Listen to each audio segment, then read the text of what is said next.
A lifeless body, a locked studio, and a clock that stopped too soon. Welcome to Rust Evidence. I am your host, Silas Wren. Tell me where you're watching from. I love seeing this community connect. Your comments make this journey unforgettable. Let's dive in. The rain had been falling steadily for hours. A cold, unrelenting drizzle that washed the streets of Paris in a dim grey sheen. Chief Inspector Maigret sat at his desk, his fingers tapping absently against the edge of a file that had long since been closed. There was no hurry.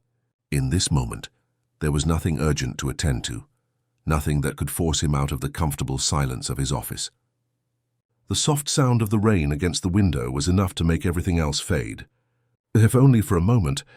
He had been working the case of a missing woman for the better part of the week, but today the answer seemed out of reach. It would come, of course, when the time was right. For now there was only the rain, the steady tick of the clock, and the lingering scent of his pipe smoke filling the air. Outside, the world seemed oblivious to the tension in his bones. The Paris streets, wet and gleaming under the lamplights, had no interest in the slow-moving dance of a detective's mind. There were no murders to solve, no crises to face, just the muted hum of a city going about its evening rituals. Then, just as the clock chimed 8, the telephone rang. Maigret didn't reach for it immediately. He let the ring hang in the air for a few moments, his eyes still fixed on the slow rise and fall of the smoke curling from his pipe. It was as if he knew, without having to be told, that it wasn't the usual call. It was different. It always was, these calls. Finally, he lifted the receiver warm from years of use. "Maigret," he said simply, his voice low, his tone neither urgent nor bored. It was the tone of a man used to waiting for things to unfold in their own time. "Inspector," came the voice on the other end, strained but steady. "We have a situation at the studio." A murder. Maigret didn't react. Not outwardly, anyway. He had been a part of Paris for too long, seen too many things to be startled by the mention of death. "A murder," Maigret repeated just to be sure. The words were familiar, nothing more. "At the studio." "Yes, sir, a woman. Artist's model. She was found in the artist's studio, but we need someone who understands the atmosphere, someone who knows the city." Maigret let the words hang in the air for a moment. It wasn't a request. It wasn't a demand. It was simply an invitation, one that, despite its calmness, carried a weight. "I'll be there shortly." The line went dead with a soft click, and Maigret replaced the receiver, exhaling slowly. He stood, adjusted his coat, and picked up his hat from the coat rack. His movements were slow, deliberate, as though there was no real hurry. He was already aware, as he always was, that a murder in Paris did not reveal its full truth all at once. There would be no grand gestures or dramatic confrontations, only the quiet pull of observation, the careful gathering of details. And this case, would be no different. He left the office without another word, stepping out into the damp Paris evening, where the world seemed to stretch endlessly under the low-hanging clouds. His feet echoed on the cobblestones as he made his way to the Rue de la Vieille Lanterne, the familiar scent of the rain mingling with the faint odor of coffee and stale cigarettes from the nearby cafes. At the studio, the rain had softened to a mist. The street was empty, except for a few cars parked haphazardly along the curb, their headlights reflecting off the wet pavement. Maigret paused for a moment before entering the building. He felt something, an unease, but not from the murder itself. No, it was something more subtle, a sense that the building held its own secrets, the kind that had nothing to do with the body waiting inside. He pushed open the door and entered. The studio was dimly lit, with shadows that clung to the corners of the room. Easels stood like silent sentinels around the edges of the room, while unfinished paintings lined the walls.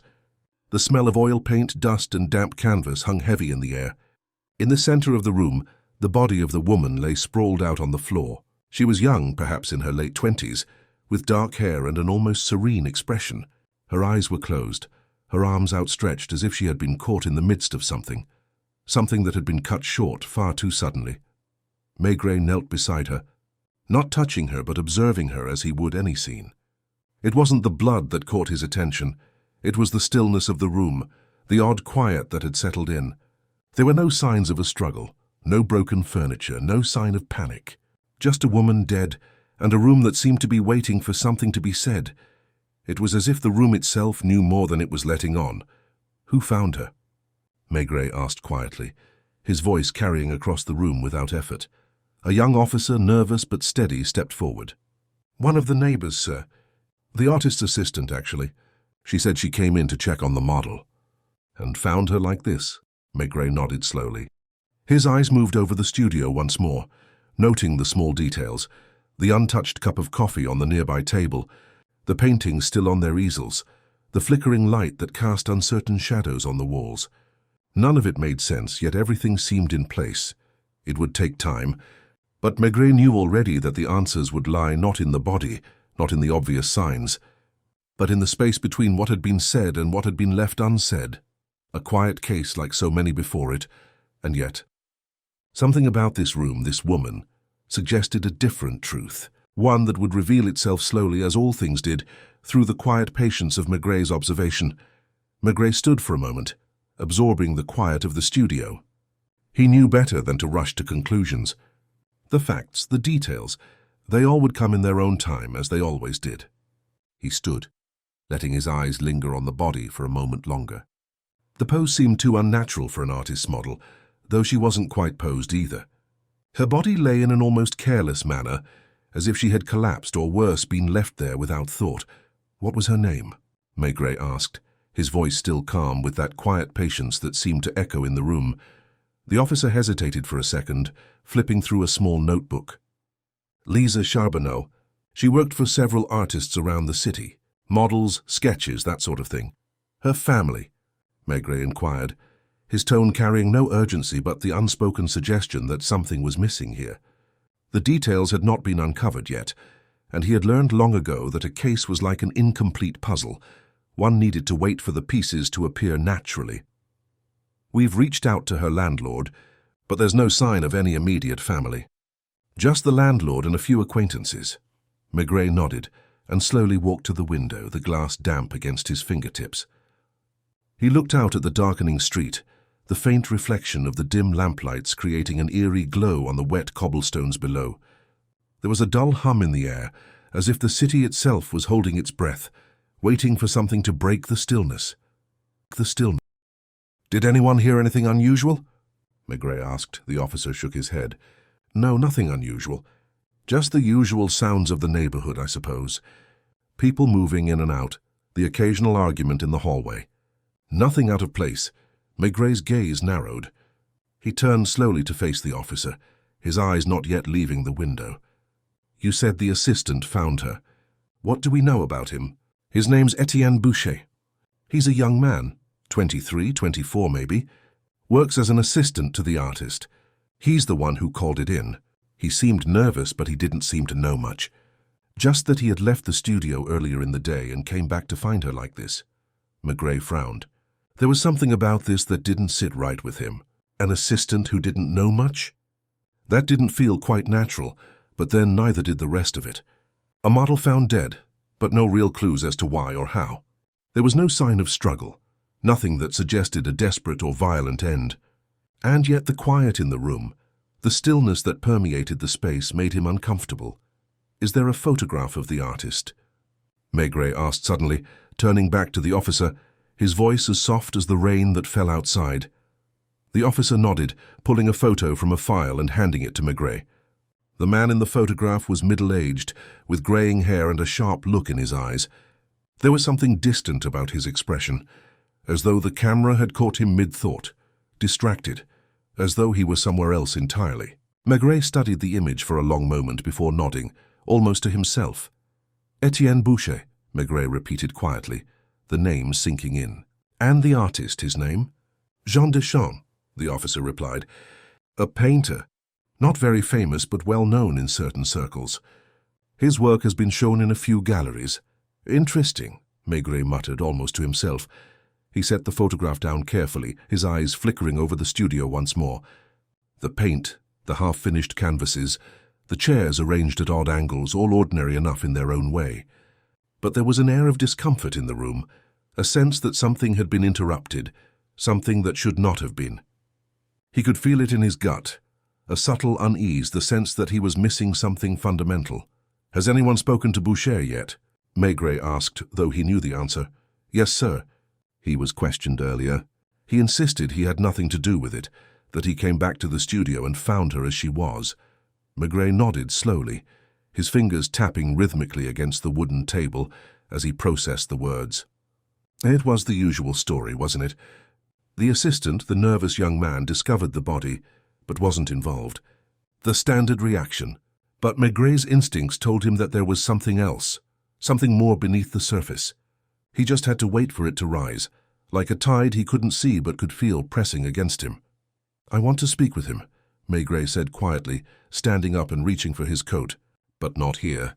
We'll go to his apartment. I'll need to see where he lives, understand the space he occupies before I hear his story again. The officer nodded, clearly ready to comply. Of course, sir. We've already arranged for transportation. Maigret turned to leave, but paused by the door. He glanced back at the studio one last time, as if trying to read the room as one would a person, looking for a confession, in the way the shadows clung to the walls, in the way the rain beat against the window. I'll be back soon, Maigret said, his voice low and calm as if assuring the room itself. Outside, the rain had not stopped. It seemed to have deepened, as if the clouds above had grown heavier, their weight pressing down on the city. As they walked toward the car, Maigret's mind drifted to the thoughts that had been forming since the moment he had entered the studio.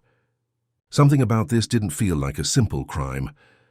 There was no urgency in the room, no chaotic burst of emotion. And yet everything felt off, as though an invisible thread was pulling him toward a truth that had yet to reveal itself. The rain had softened slightly as Maigret and the officer made their way to the car, the mist thickening in the cool air. The streets of Paris stretched out before them, unfamiliar and yet strangely intimate in the darkness. The city, with its quiet rhythms and murmurs, had a way of revealing its secrets slowly, like an old friend sharing forgotten memories. And Maigret was patient. He would wait. As the car rolled down the narrow streets, Maigret's thoughts drifted back to the studio, to Lisa Charbonneau's still form lying in the midst of unfinished paintings. She had been beautiful in her own way, but the kind of beauty that was never celebrated, always passive, always fading into the background. He wondered what her life had been like, who had known her, what secrets she had kept hidden beneath the surface of her quiet existence. The city, soaked in rain and lit by the dim glow of street lamps, felt like a half-remembered dream. Maigret glanced out the window, his eyes flicking over the wet cobblestones and the occasional passer-by, moving quickly under umbrellas. Paris was a city of layers, and he was always trying to peel them back one at a time. The car turned onto Rue de l'Abbé de l'Épée, where the building that housed Etienne Boucher's apartment stood. It was a modest building, tucked away between two older structures, its facade cracked and tired from years of weather. Maigret stepped out, followed by the officer, who held the door open for him. As they ascended the narrow stairs to the apartment, Maigret's mind was already working through the possibilities. The young assistant, Boucher, was the key to this case. He could feel it. Maigret wasn't sure what he was hiding, but the unease he had felt in the studio, the absence of any real emotion in the way the young man had responded, had only deepened his suspicions. There was something not quite right, something that didn't match the story. Boucher's apartment was small, cluttered with art supplies, canvases stacked haphazardly against the walls, and a faint smell of paint lingering in the air. It felt as though the space had been frozen in time, each item left exactly where it had been moments before the incident. Etienne stood near the window, his posture stiff, his hands wringing nervously in front of him. He was young, perhaps just a touch older than the dead model, and his face betrayed a kind of desperation, his eyes wide and searching, as if he was trying to look past Maigret into something beyond his reach. Etienne Boucher. Maigret's voice was calm, unhurried, but it carried the weight of someone who already knew far more than he was letting on. Boucher stiffened slightly, then nodded. "Yes, sir. That's me. I don't know what else to tell you. I've already explained everything." Maigret stepped forward slowly, his eyes scanning the small apartment as he moved. "You called it in, yes? Said you found her when you returned." Boucher nodded, his hands shaking slightly as he dropped them to his sides. "Yes, that's exactly what happened." Maigret paused in front of a half-finished painting leaning against the wall. The canvas was muted in its colors, earthy browns, pale yellows, and splashes of white. It seemed to speak of something hidden beneath the surface, something untouched. Maigret let his fingers brush lightly against the edge of the frame before turning back to Boucher. "And this painting?" Maigret asked, his voice casual but precise. "You were working on this?" "With her?"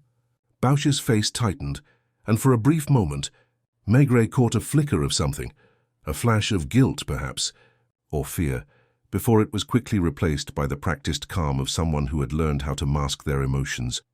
It's a work in progress," Boucher said, his voice trembling ever so slightly. "Lisa, she was my model, but I don't see how that's relevant. I already told you, I didn't touch her." "I'm not accusing you of anything, Etienne," Maigret interrupted gently. "But you must understand the details matter. Every one of them. Especially the ones we overlook." Boucher swallowed, visibly uncomfortable under Maigret's steady gaze. "I didn't do anything wrong," he repeated, his voice a little higher now, more desperate. Maigret gave a small nod, his gaze shifting to the window. The street outside was quiet, the glow of the lamplights casting long shadows against the walls of the building. It was peaceful, almost serene, too serene for a place where a woman had died only hours before. "I don't think you're lying," Maigret said, his tone soft but firm. "But I do think you're hiding something. You say you didn't touch her. That may be true, but your story doesn't explain everything. You didn't hear anything unusual, no strange noises." Boucher's eyes flickered, and for a moment it was as though he was about to say something. He opened his mouth but then closed it again, as though weighing his words. "I don't know," he said at last, his voice low. There's something I didn't tell you." Maigret's posture shifted slightly, a sign that he was listening closely. "Go on." Boucher took a deep breath, his fingers once again twisting in front of him. "There was someone else in the building earlier. Not long before I came back. I thought it was just the wind, but there was a sound like a door opening. A door opening." Maigret didn't move. "Someone else? Who?" Boucher hesitated. "I don't know. I thought I saw someone in the hallway earlier today. A man, he was leaving, just as I was coming up to my apartment. But I didn't see his face clearly. Did you recognize him?" Maigret asked, leaning in slightly. "No," Boucher muttered, shaking his head. "No, but I thought it was nothing. I didn't want to make a fuss." Maigret's eyes narrowed, his thoughts whirring like a clock ticking away the seconds. It was a small detail, insignificant perhaps, but it felt like the first crack in the story, the first hint that something had been overlooked. "And what about the artist, Jean Deschamps?" Maigret asked. "Was he involved in this?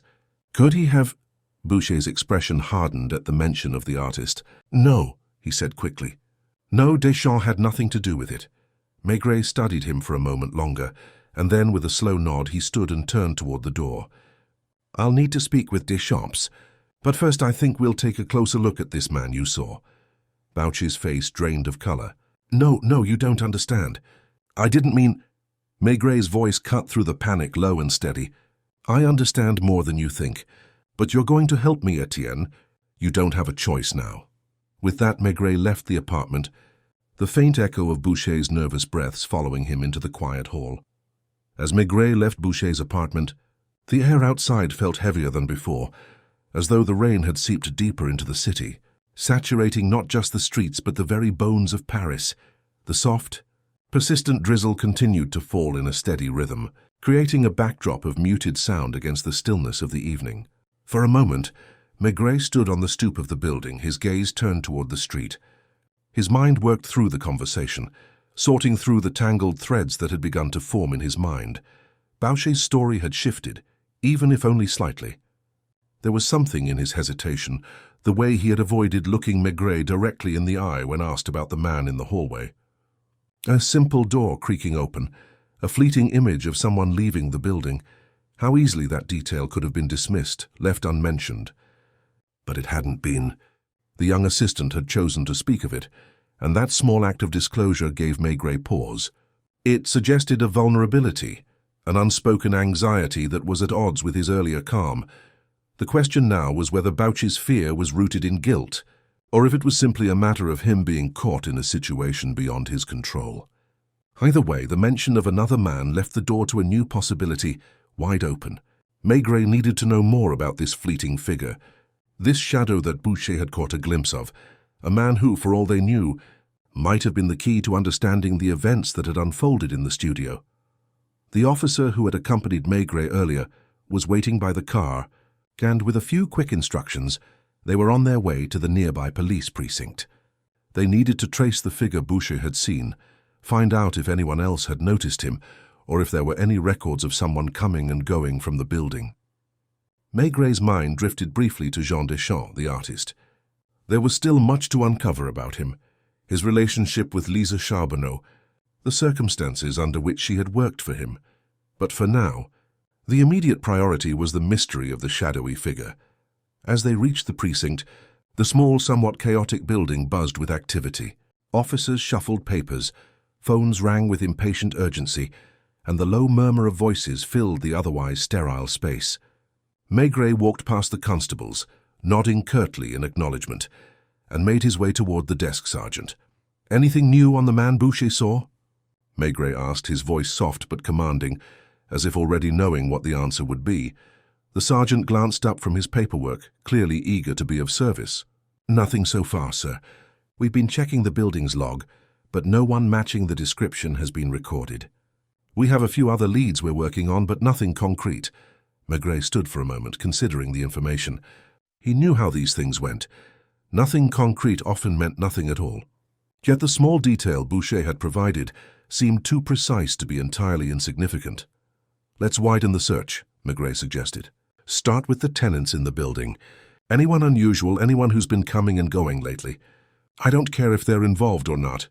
If they've been in and out of the building, I want their names. Focus on the last few days. We'll find our man that way." The sergeant nodded, already reaching for a phone. "Of course, sir." Maigret turned away, his eyes scanning the precinct with practiced detachment. He felt an itch beneath the surface of his thoughts, something pressing at him that he couldn't yet name. The pieces were there, scattered across his mind like fragments of glass waiting to be pieced together into something whole. But the image was still blurry, out of reach. A few moments later, Maigret's phone buzzed. The sergeant had returned with a list of names and details. One name stood out, a man named Antoine Leclerc, a recent addition to the building who had been spotted coming and going during the same time frame Boucher had mentioned. Maigret studied the name for a long moment, then handed the list back to the sergeant. "Send a car. I want to speak with Leclerc." The sergeant raised an eyebrow but said nothing, quickly relaying the information to one of the officers. Maigret leaned back in his chair, his hands steepled in front of him. There was a sense of quiet in the room, but the kind of quiet that had weight that pulled at you from all sides. The investigation was beginning to shift, its rhythm beginning to find its own pace, and Maigret had learned long ago that patience was as essential as any clue. It would come. Each thread would reveal itself little by little. As the minutes passed, Maigret's mind turned back to the studio. Lise Charbonneau's body had been found in the artist's studio, but she hadn't died there, had she? It had been far too tidy, too composed a scene. No struggle, no violent rush of emotion. If she had been killed there, there would have been more. Chaos, perhaps, or at least some signs of an altercation. But there had been nothing. It made sense then that she had been moved. Perhaps only a short distance, perhaps to a more isolated place in the building, where the sound of her death would go unheard. The more Maigret thought about it, the more it seemed likely. It fit the quiet, measured nature of the crime, methodical, planned. The door opened suddenly, pulling Maigret from his thoughts. An officer entered, looking flustered. "Leclerc's apartment, sir. It's empty. His landlord says he hasn't been home all day, hasn't been seen for hours." Maigret's brows furrowed as the officer's words sank in. The man they were looking for wasn't just a stranger. They had just missed him. "Where did he go?" Maigret asked, his tone sharpening. "We're not sure yet, but we'll keep looking. We're checking with nearby businesses, trying to see if anyone's seen him today." Maigret nodded, but a growing sense of urgency began to pulse through him. The game had shifted, and now it wasn't just about finding the man. It was about catching up with him before he disappeared into the night. Maigret stood up from his chair, his mind shifting into that familiar state of quiet intensity that had guided him through countless cases before. The news of Leclerc's absence didn't surprise him, but it unsettled him nonetheless. The man was involved in something. He could feel it in the air, thick and heavy with the silence of things unsaid. If Leclerc was missing, it meant one of two things. Either he was the key to the entire mystery, or he was running from it. Either way, Maigret knew that they were getting closer to something significant. The officer who had delivered the news lingered by the door, clearly uncertain about what to do next. Maigret's expression softened, but only slightly. He didn't need to rush. He would follow the trail where it led, no matter how long it took or how many corners they had to turn. "Have the officers traced his movements today?" Maigret asked, his voice steady and composed. There was no hint of panic in his tone, no rush. Just quiet resolve. "We're still trying to confirm details, sir. We've spoken to the businesses nearby, but no one's seen him in the last few hours. His landlord thinks he went out early in the day. He might be avoiding us." Maigret nodded slowly, the answer confirming his suspicions. Leclerc had been trying to stay out of sight, and that was never a good sign. When someone went to ground like that, it usually meant they were guilty of something, or at least hiding something. "Keep working on the landlord," Maigret said, his eyes flicking to the officer. "See if there's anyone else in the building who might have noticed something unusual. It's important that we find where he's gone." The officer acknowledged Maigret's orders and left, but Maigret's mind was already elsewhere. He stepped over to the window, his gaze falling on the wet streets below. The night was settling in, the rain still persistent in its quiet rhythm. He felt the weight of the case pressing on him, a steady, unrelenting pressure that only increased as he considered the lack of answers. Lisa Charbonneau, the model, dead in the studio. Bauch's strange reluctance to tell the full truth. And now Leclerc gone without a trace. It all pointed to something that hadn't yet revealed itself. Maigret's mind returned to the moment in the studio when Boucher had first mentioned the other man in the building, the man he had seen leaving just before Maigret had arrived. The more Maigret thought about it, the more he was certain that this was the key. If the young assistant had seen someone else, it was possible that this man was involved in more than just a passing way. He might have been the one to kill Lise Charbonneau, or at least the one who had been present at the scene. The door opened again, this time a little more abruptly, and Maigret turned to see the sergeant standing in the doorway, holding a small stack of papers. He stepped into the room, his face flushed with a mix of urgency and relief. "Sir, we've found something," the sergeant said quickly, handing over the papers. "A lead, actually. A witness, or at least someone who claims they saw Leclerc this morning." Maigret took the papers, scanning them quickly. A woman, apparently, who worked in one of the shops near Leclerc's apartment, had seen him leave early that day. She had thought nothing of it at first, but now with the recent developments, she was starting to feel uneasy about the whole situation. She mentioned something important, something about a heated conversation Leclerc had had just before he left. Maigret's eyes tightened as he read further. This was the break he'd been waiting for. "Did she say what the conversation was about?" Maigret asked, already reaching for his coat. The sergeant shook his head. "Not exactly. She just said she overheard bits of it. Something about money. She wasn't sure if it was personal or business, but it sounded tense." Maigret's mind turned over the details, trying to piece them together with the information they had already gathered. Money. A conversation about money was always a dangerous thing, especially when it was tied to a murder. Lisa Charbonneau's death could have been about more than just her life. There could have been something else, something buried beneath the surface of their interactions. "I'll speak with the woman," Maigret said, already moving toward the door. "Have her meet us at the precinct. And get me any other details you can find on Leclerc. His connections, his movements. I want everything we can get on him, and I want it fast." The sergeant nodded and left without another word. Maigret felt the familiar tension coil in his chest, that quiet pulse of anticipation that told him things were beginning to move forward. The pieces were starting to click into place. As he walked out into the rain, the sound of the water against the pavement grew louder in his ears, almost deafening in its persistence. But beneath that, there was the unmistakable feeling of a case closing in, of the truth slowly, inevitably coming to light. Leclerc was hiding something. Maigret was sure of it. And now, with this new lead, they were one step closer to finding out what it was. The woman's apartment was small, cramped with the usual assortment of trinkets and keepsakes that filled the homes of those who lived alone. She was older, perhaps in her mid-40s, with a sharp, nervous look about her.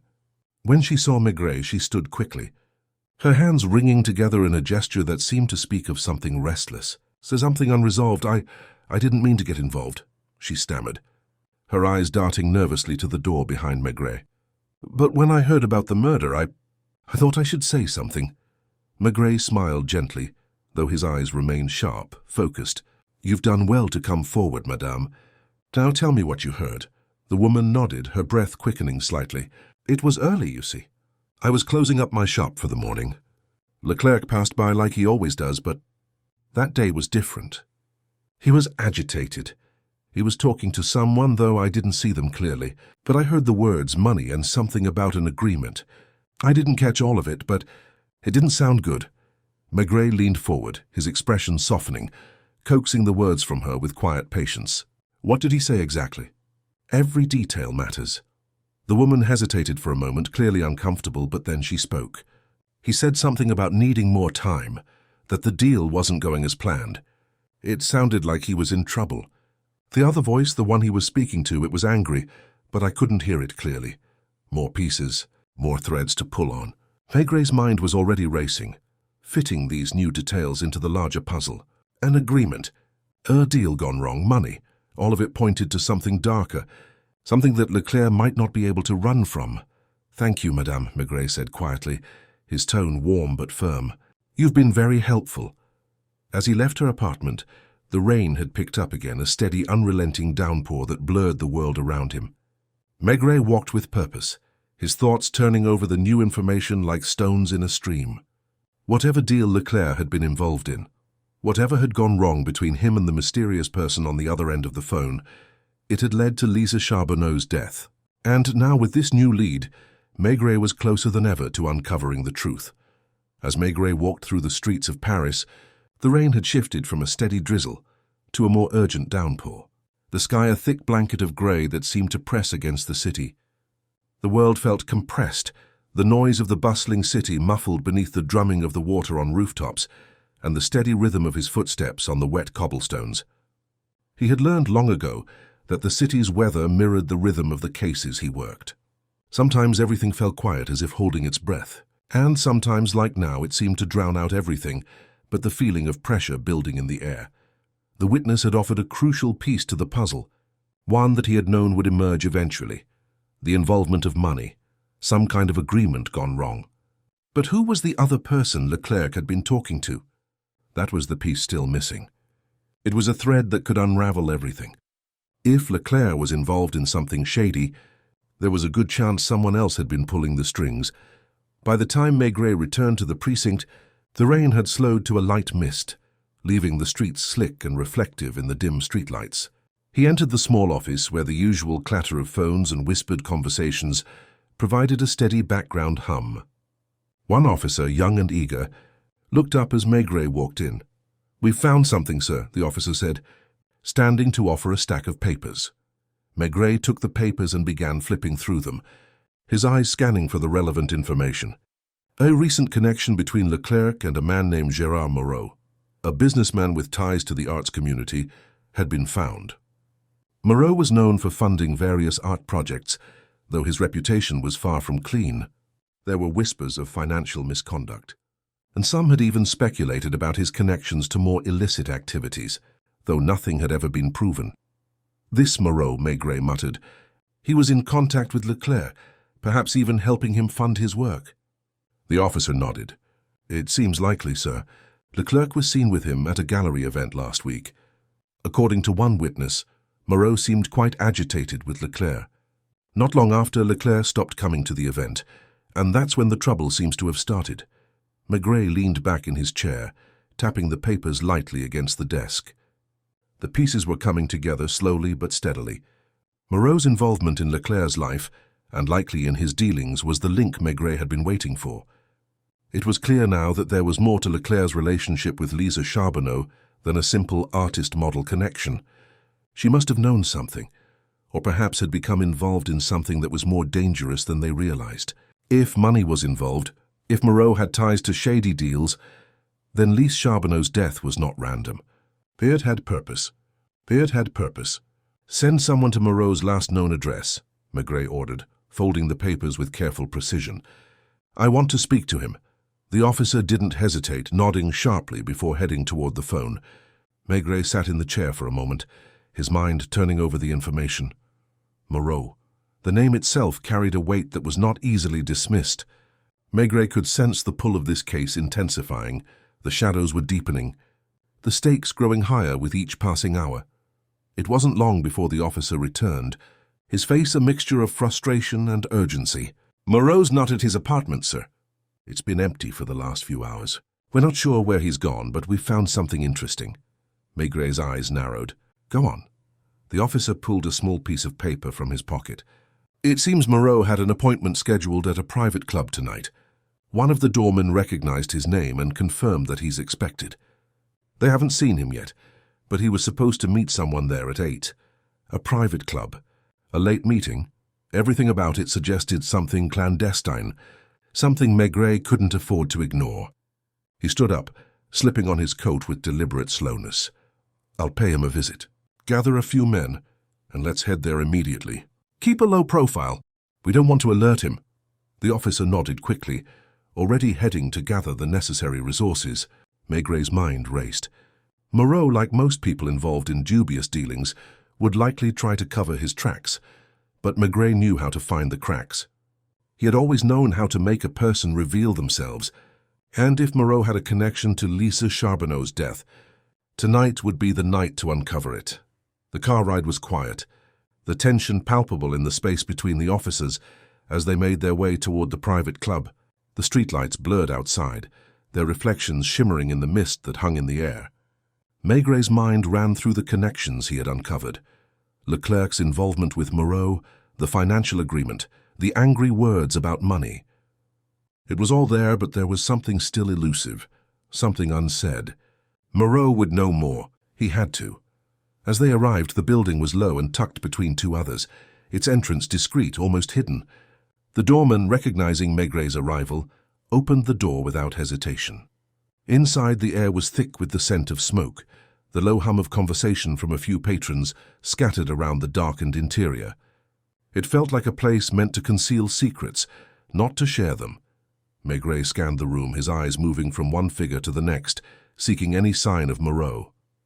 He wasn't hard to find, standing near the back, deep in conversation with a man Maigret didn't recognize, both of them leaning in close, as though sharing a private matter. Maigret didn't approach them immediately. Instead, he took a seat at the bar, his eyes never leaving the pair. The more he watched, the more certain he became. There was more to this meeting than business. It wasn't just money they were talking about. It was something deeper, something connected to the dead woman in the studio. And to Leclerc's sudden disappearance. Maigret felt the shift in the room, the tension before a storm, and he knew the time had come to confront Moreau. The questions were stacking up, and soon the answers would have no choice but to surface.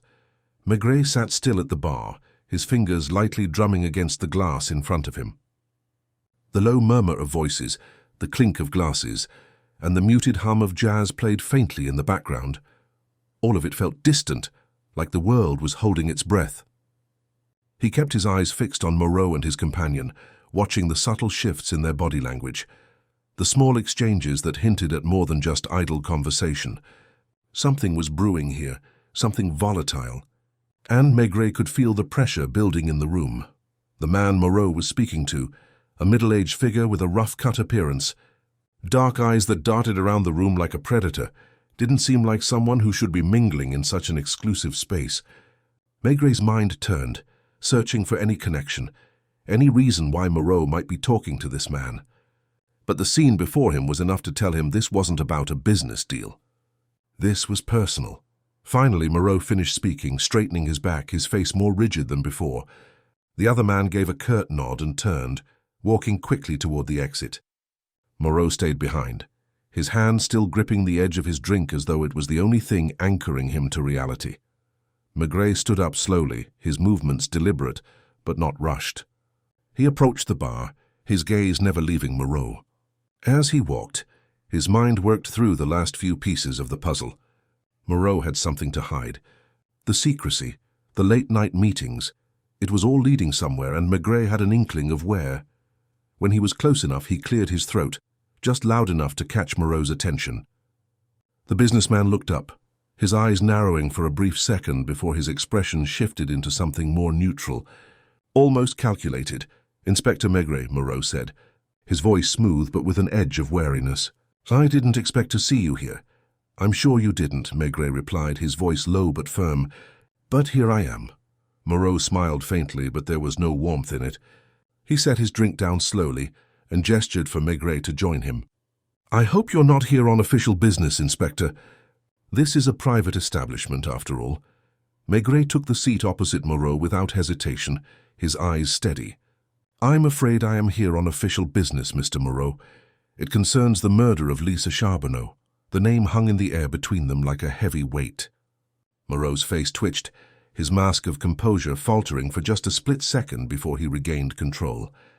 But Maigret had seen it, and it was enough to confirm his suspicions. "I don't see how that's any of my concern," Moreau replied, his voice a little too sharp, a little too defensive. "Perhaps not," Maigret said quietly, leaning in just slightly. "But I think you'll find it is. Your name has come up more than once in relation to Miss Charbonneau's death, and from what I understand, you had more than just a professional interest in her." Moreau's eyes hardened, but he didn't respond right away. Instead, he took a slow sip of his drink as though weighing his options. Maigret's eyes never left him, watching for any sign of cracking. The silence between them stretched on for several moments, and Maigret could feel the tension building in the air. It was a game of patience now, one that Moreau didn't seem prepared for. "You're mistaken," Moreau finally said, his tone flat but controlled. "I had no personal relationship with her. She was just a model. We worked together a few times, that's all." "A few times?" Maigret repeated, his voice soft but steady. "I've spoken to people who knew her, Mr. Moreau. They tell a different story. A story of debts, of promises. Of a deal." Moreau's grip on the glass tightened imperceptibly, but he still maintained his cool demeanor. "I don't know where you're getting your information, Inspector, but you're being misled." Maigret leaned forward slightly, his gaze sharp. "I don't think I am. Lisa Charbonneau was involved in something that she didn't fully understand. A deal, a transaction, one that you were part of. She found out something she shouldn't have, and now she's dead. And I believe you're the one who set it all in motion." For a brief moment, the only sound in the room was the faint clinking of ice in a glass. Moreau's mask of composure began to crack, but he quickly replaced it with a smile that didn't reach his eyes. "You're making wild accusations, Inspector. I suggest you be careful where you tread. Careful where you tread." But Maigret wasn't deterred. He had him on the edge just a little further, just enough to push. "I'm not here to make accusations, Mr. Moreau," Maigret said quietly. "I'm here to find the truth. And I'm close. All I need from you is to tell me the part you played in all of this." For a long moment, Moreau stared at him, the anger building in his eyes. Then, with a sudden, sharp motion, he slammed the glass down onto the table, making the ice inside rattle. The quiet tension that had filled the air now shifted into something more dangerous, more volatile. "Enough," Moreau growled, his voice low but full of venom. "You don't know anything. Lisa Charbonneau was a mistake. She got too close. And when she started asking questions, I had to deal with it. But you have no idea what you're dealing with, Inspector." Maigret didn't flinch, didn't react to the sudden outburst. He knew he had struck a nerve, and that was exactly what he needed. Moreau had cracked. There was more to this, so much more. "Then tell me what happened," Maigret said, his voice calm but with an underlying edge. "Tell me why she had to die." Moreau's breathing was shallow now, his hand trembling as he reached for his drink again. "I didn't want to kill her," he muttered almost to himself. But she wouldn't stop asking. She wanted more money. She wanted to know about the accounts, the papers. She was threatening to go public. Who was she working with? Maigret pressed, his voice low but insistent. Moreau hesitated, his eyes darting around the room as though searching for a way out. "She was working with someone who wanted to expose everything. But I couldn't let that happen. I couldn't let her ruin it all." His voice dropped to a whisper. "I should have handled it differently, but now it's too late." Maigret's heart raced as the truth began to surface. There was someone else, someone behind the scenes, someone pulling the strings. The full scope of the situation was becoming clearer, and Maigret knew that he had just broken through the last barrier, standing between him and the final truth. Who? Maigret demanded softly. Who was she working with? But Moreau's face twisted in despair, his eyes dark with guilt and fear. I can't say, he whispered. You'll never get to him. No one does.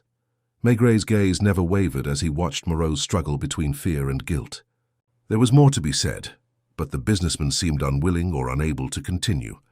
The air around them grew heavy, the silence between them stretching out as Maigret waited, knowing that in this moment, Moreau was caught between wanting to protect someone and realizing that keeping the truth hidden would only make things worse. You're telling me that Lisa Charbonneau was trying to expose something, Maigret said, his voice steady but soft as though trying to coax the confession out gently. But she couldn't have been the only one involved. Who else was there? Who else is part of this deal? Moreau's hand trembled slightly as he reached for his glass again, but this time he stopped before touching it, his fingers hovering above the surface. His face was drained of color, his jaw clenched as though every word he spoke pained him. I told you, Moreau muttered, his voice a mix of anger and desperation. I can't say. You won't understand. You don't know who you're dealing with. Try me, Maigret replied, leaning forward slightly, his eyes narrowing. If you want this to end, you'll tell me everything. You've made a mistake, but you can still make it right. Moreau's eyes flickered briefly with indecision before he glanced away, his shoulders sagging in resignation. For a moment he seemed to retreat inward, as though trying to find the strength to say the words. Maigret remained silent, letting the weight of the moment push the man toward the truth. Finally, with a long, exhausted breath, Moreau spoke. She wasn't the only one digging into the financials, Inspector. There were others, clients, investors, people who wanted more than just art, people who wanted control, leverage. It wasn't just about money. It was about power. Lise had found something in the records. She got too close to realizing that. Maigret could feel the weight of the words settle in the room. There were layers to this, layers that had yet to be uncovered, and every new piece brought them closer to the core of the mystery.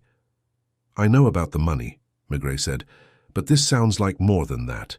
Who else was involved in this scheme? Who was pulling the strings behind it all? Moreau's gaze flickered around the room again, his lips pressing together tightly.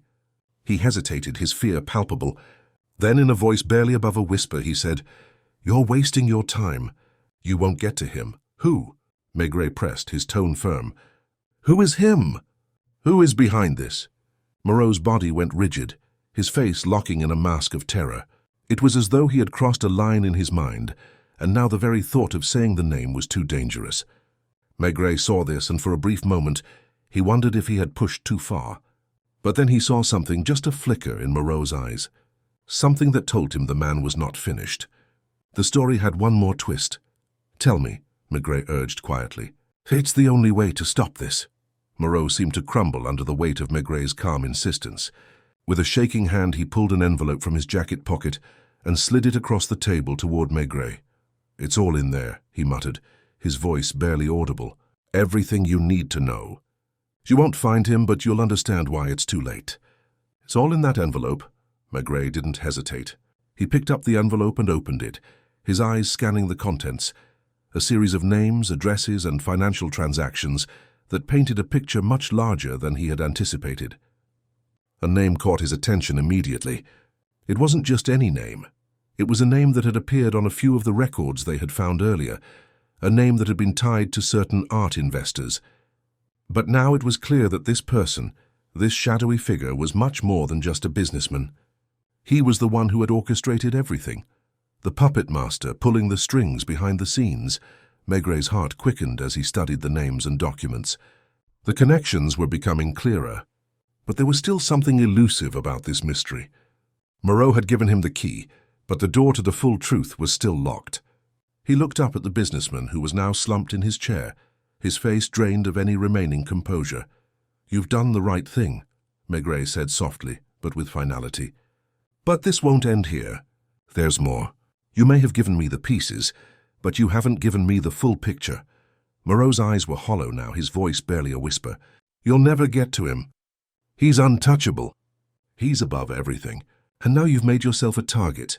Maigret paused, his expression hardening. Maybe, but if there's one thing I've learned, it's that no one is untouchable, not even him. Maigret stood up, his mind already moving faster than his body. He had the answers, but the final confrontation was still to come. Whoever this person was, this untouchable figure, they were the last piece of the puzzle, the one thing that had been holding everything together. And now Maigret had a name, and he knew where to look. As Maigret turned to leave, he glanced back at Moreau, who was now staring vacantly into his drink. "You'll have to face the consequences of your actions, Moreau," Maigret said, his voice almost pitying. "But your silence ends here." Moreau didn't respond, and Maigret walked out into the night, the envelope still in his hand, his mind already focused on the next step. The investigation was far from over, but for the first time the end was in sight. And with each step he took, Maigret felt the weight of the truth pressing closer. Maigret's mind was racing as he left the private club, the envelope still in his grasp, heavy with the weight of the truth. Moreau had finally broken, but the road ahead was still obscured in shadow. The name that had emerged from the papers, the one Moreau had feared to utter, was the key to everything. The elusive figure, untouchable, a man who had remained hidden in the background, pulling the strings from afar. But now Maigret had a direction. He knew where to look, knew who to find. The rain had eased, leaving the streets slick and reflective, the neon lights casting long, distorted shadows on the pavement. The night felt dense with anticipation, as if Paris itself were holding its breath. Maigret felt the familiar pull of the city, the constant hum of life just beneath the surface of every conversation, every fleeting glance, every movement. It was a city built on secrets, and Maigret knew it better than most. He climbed into the car, the officer who had been waiting for him already in the front seat. The tension in the air was palpable, and Maigret didn't need to speak to know that the officer was as eager to see this case through as he was. The investigation had taken on a life of its own, and now it was drawing to a close, every moment bringing them closer to the final revelation. "Get me everything you can on a man named Gérard Moreau," Maigret said, his voice sharp. "His business connections, his associates, his dealings, and don't leave anything out." The officer nodded and pulled out a notebook, scribbling down the instructions quickly.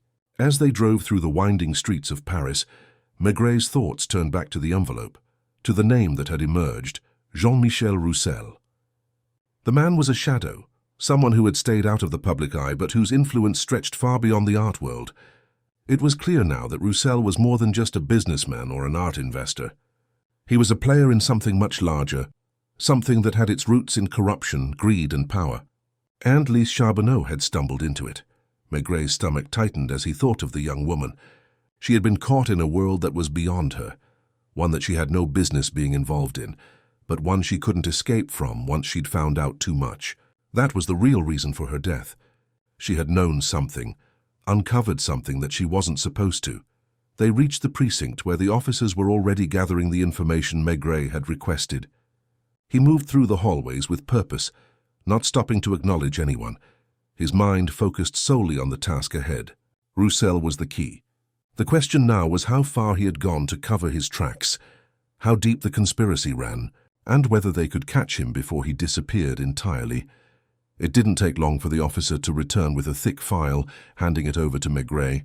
As he flipped through the documents, the picture of Jean-Michel Roussel began to take shape. The man was connected to multiple shell companies, all of them designed to launder money through art investments, using the international art market as a front for illegal transactions. But what caught Maigret's attention the most was Roussel's connection to the high-profile buyers who had been involved in these shady dealings. Some of the names were well-known figures in the city, men and women who held power in business and politics, individuals who had the means and the desire to hide their wealth in plain sight. Maigret's fingers lingered over a particular page, a list of transactions between Roussel's companies and various other entities, including an anonymous buyer who had purchased several high-value paintings from Moreau's galleries. The name of the buyer wasn't listed, but Maigret knew that it was likely Roussel himself, pulling the strings from behind the scenes. He had used Moreau as a pawn, someone to manage the dirty work while he remained safely out of the limelight. "Do we have an address for Roussel?" Maigret asked, his eyes never leaving the file. The officer quickly skimmed through the papers. "There's an address here, sir. It's a private residence in the 16th arrondissement. It's registered under a company name, but it's the only listed address for him. Maigray's heart quickened as he processed the information. The 16th arrondissement was one of the wealthiest districts in Paris, a neighborhood of luxury and discretion. Roussel had chosen his hiding place well, but Maigret wasn't deterred. The truth was within reach, and he wasn't about to let it slip away. "Prepare a team," Maigret said, standing up from the desk. "We're going to Roussel's place. I want to move quickly but quietly. We can't afford to tip him off." The officer nodded and immediately went to make the arrangements. Maigret stood by the window, looking out over the rain-drenched city, his thoughts running through the final pieces of the case. Roussel was a man who had built his empire on secrets, using the world of art as a cover for his criminal activities. But now Maigret had the key. The door was about to be opened, and whatever lay behind it, Maigret was ready to face. The car ride to the 16th arrondissement was tense, the streets unfamiliar and lined with the quiet, imposing facades of wealthy homes. The rain had stopped, but the air still felt thick with the weight of what was about to unfold. Maigret's instincts told him that this was the moment, the tipping point where everything would fall into place. They arrived at the address, a sprawling mansion hidden behind high walls and iron gates. The building was large, opulent and isolated, exactly the kind of place someone like Roussel would hide in. Maigret took a deep breath, steeling himself for what was to come. He stepped out of the car, his coat billowing around him as he made his way to the front gate, flanked by his team. There was no time for subtlety now. The truth was waiting on the other side, and Maigret was determined to uncover it. The heavy gates of Roussel's mansion creaked open with a groan as Maigret and his team approached, the night air thick with a damp chill that seemed to deepen the silence around them. The house loomed in front of them like a dark sentinel, its grandeur softened by the rain-slicked cobblestones and the quiet of the deserted street. Maigret's instincts were sharp now, his senses attuned to the stillness. Something about this place, this moment, told him they were close to the end. The pieces had all but fallen into place. They moved quickly but cautiously toward the mansion's entrance, the officers flanking Maigret, their footsteps muffled on the wet ground. As they reached the door, Maigret signaled for them to stop, his eyes scanning the perimeter for any signs of movement. The house was dark, the windows shuttered, but the flickering light from a distant street lamp cast a soft glow on the stone steps, revealing no immediate threats. "Stay quiet," Maigret whispered, his voice low but firm. "We move in fast." The officer nearest to him nodded, his hand on the doorbell. But before he could press it, Maigret motioned for him to stop. The detective stood still for a moment, listening, his eyes narrowing as he turned his head toward the far side of the house. There it was, a faint sound, muffled but distinct. The scrape of furniture, followed by the soft thud of something heavy hitting the floor. It was enough to make Maigret's pulse quicken. Roussel was inside, and whatever was happening in there, it wasn't good. Without a word, Maigret reached for the door, giving it a firm push. The door creaked open slowly, and the scent of old wood and polished floors filled the air. They stepped inside, the sound of their footsteps muted by the thick carpet. The dim light from the hallway barely illuminated the expansive interior, but Maigret's sharp eyes quickly adjusted to the shadows. There was a sense of order inside the mansion, elegant furniture, meticulously placed paintings on the walls, and dark wood paneling that exuded wealth and power. But beneath the opulence, there was an undeniable tension in the air. Maigret could feel it, a palpable sense of urgency, a feeling that something was on the verge of unraveling. He moved forward slowly, his team following in silence. The house was expansive, with long corridors and open spaces. Every room felt like it could be hiding something, but Maigret kept his focus, knowing they had only one objective: find Roussel and end this once and for all. As they reached the staircase, a door at the far end of the hallway suddenly creaked open, and Maigret froze. His gaze shot toward the movement, and he signaled for the officers to stop. The sound of muffled voices came from behind the door, one deep, the other high-pitched, almost desperate. Roussel's voice was unmistakable, but there was someone else in the room with him. Someone else who was likely just as involved in whatever dark dealings had taken place. Maigret moved silently toward the door, careful not to make a sound. As he approached, he could hear fragments of the conversation. Roussel's voice sharp, angry, but the other voice was quieter, almost pleading. I told you this was a mistake, the second voice said. We can't afford this. The police are already sniffing around. Roussel's reply was harsh. The words clipped and filled with frustration. We had no choice. She was going to expose everything. Expose everything. The realization hit Maigret like a sudden shock. The conversation was about Lisa Charbonneau, about the secrets she had uncovered, about what had happened to her. Maigret knew they were close now. Whatever had been left unsaid, whatever danger Roussel was trying to prevent, it was all coming to a head.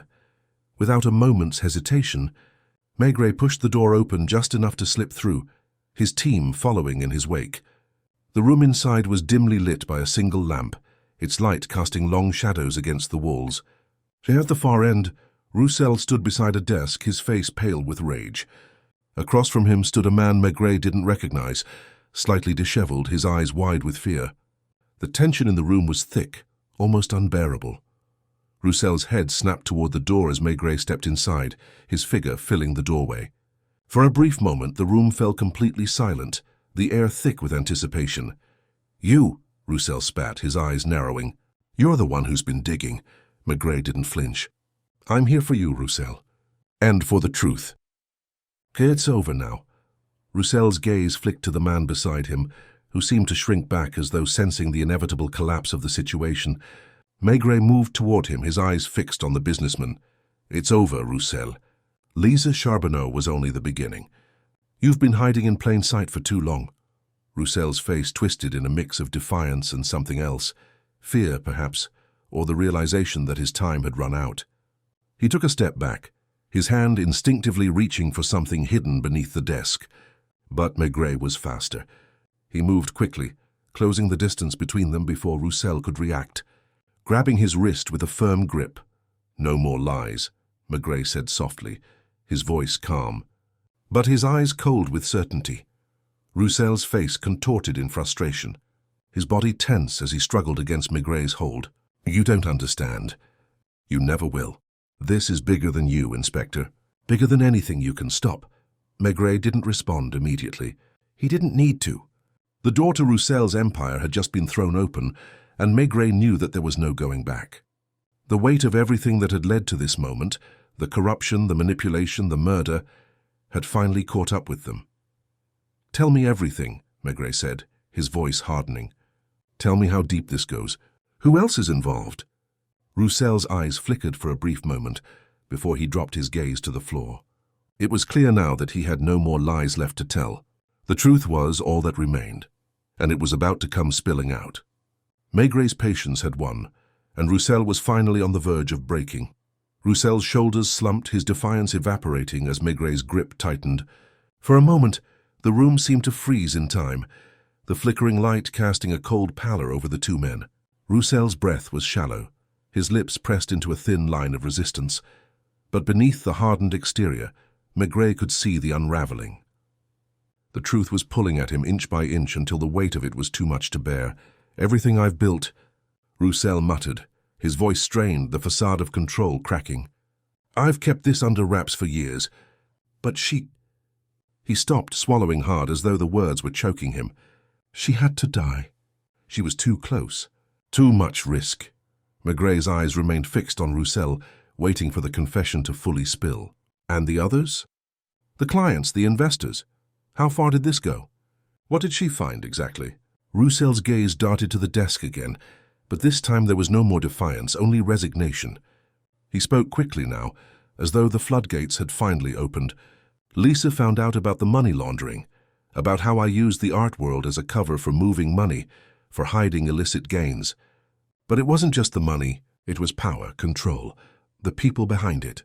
You wouldn't believe the names. He paused, glancing nervously at the man still standing by the desk.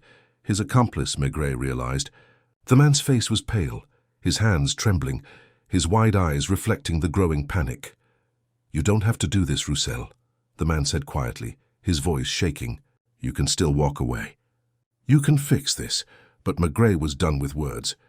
He stepped forward, moving between them and fixing Roussel with a penetrating stare. She wasn't just another model. She was a threat to you, to everyone who's been using the art world for their own purposes. She would have brought it all down. That's why you had to silence her. Roussel lowered his gaze, nodding reluctantly. Yes, that's exactly it. Lise was going to expose the whole thing. She was more than just a model. She was intelligent, too intelligent.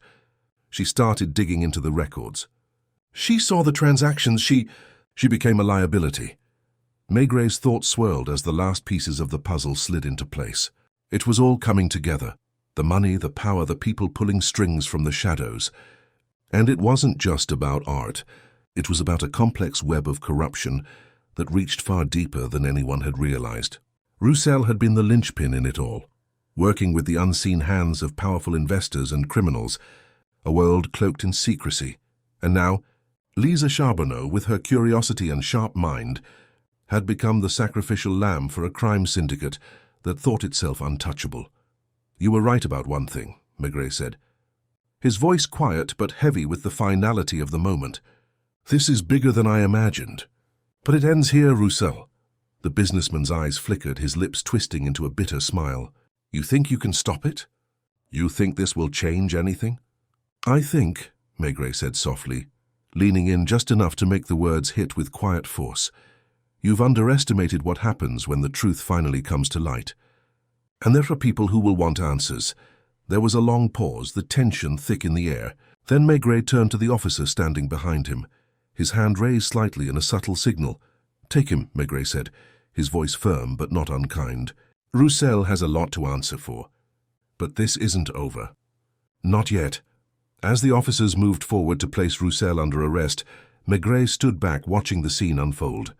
He didn't feel satisfaction or relief, not yet. The case had twisted into something far darker than he had expected, and there was no joy in seeing it brought to an end. This wasn't about justice in the purest sense. It was about the people who had been harmed, the lives that had been upended, the systems that had protected the guilty and buried the innocent. But as the officers led Roussel away, Maigré felt a quiet satisfaction settle in his chest. It wasn't a sense of victory. It was the satisfaction of knowing that in the end, even the most hidden of truths had a way of coming to light. He turned slowly, his gaze shifting toward the window. The night outside was dark, but the first hints of dawn were beginning to creep over the horizon. The rain had stopped, and the city was bathed in the soft glow of early morning light. The weight of the case still hung in the air, but Maigré knew the city would always have more secrets, more mysteries. It was a part of Paris, as much as the cobblestones or the streets that wound through its heart. And he would be there, waiting, listening for the next one. For now, though, the case was closed, and that for Maigré was enough. He turned back toward the desk, glanced down at the papers, and then, with a slow exhale, he moved toward the door, stepping out into the quiet of the morning.